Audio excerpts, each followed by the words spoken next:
Taxpayers are making their voices heard, angry that foreign aid's still sent to India while public spending's been cut at home.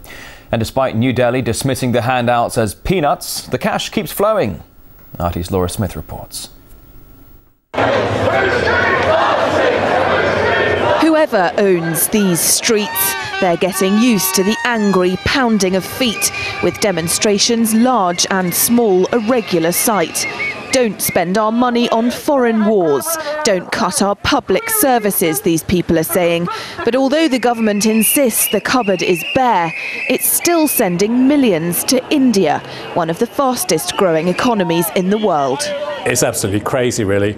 And foreign aid, of course, is one of the few areas of the UK budget that's actually increasing substantially over the next 3 or 4 years. That money could make a huge difference if it was, for example, spent on tax cuts for low-paid workers, or it could make a huge economic difference if it was spent at home.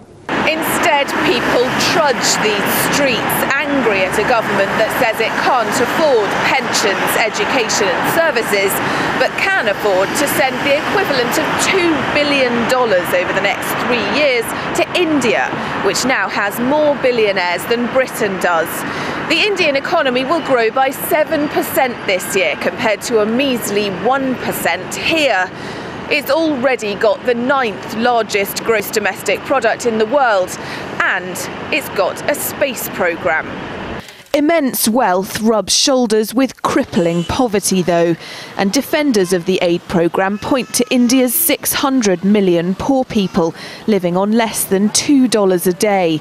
The government says the aid is carefully targeted, investment into education for women and children, and helping the private sector create jobs and growth. It is wrong to portray this as an indiscriminate amount of money being given to the Indian government, who then go and spend it on space or indeed other things. This is a very concentrated, targeted aid programme, and I think on that basis, given it is being targeted at some of the poorest people in the world, I'm happy to defend it. The aid's concentrated on the 3 poorest states in India, but if the government thinks that'll help it reach its goal, experts say it's mistaken. The problem is those particular states have also got some of the worst problems with corruption and poor governance in India. I mean, the two are related. One of the reasons those are still struggling states is because they have very bad government. So I'd be sceptical towards the idea that somehow this is going to be different this time. It is different, though, if only in the fact that the Indians have said they don't even want the aid. The foreign ministers dismissed the money as peanuts, and a recent decision to buy French rather than British fighter jets shows the cash doesn't even matter, according to Indian journalist Mihir Bose.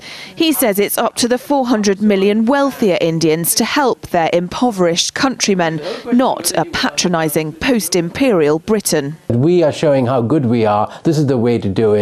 And this is what you should be doing. In fact, it produces the opposite effect. It makes them resentful. It makes them feel they're not taking Indians seriously. India wants to be treated as a world power. India wants to be treated as an equal. India doesn't want to be treated anymore as a little child being told by mother how to do things. Within a decade, economists predict India will have overtaken the UK to become the world's 5th largest economy, while British growth stagnates.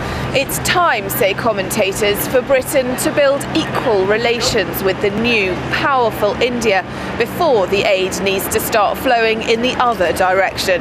Laura Smith, RT, London.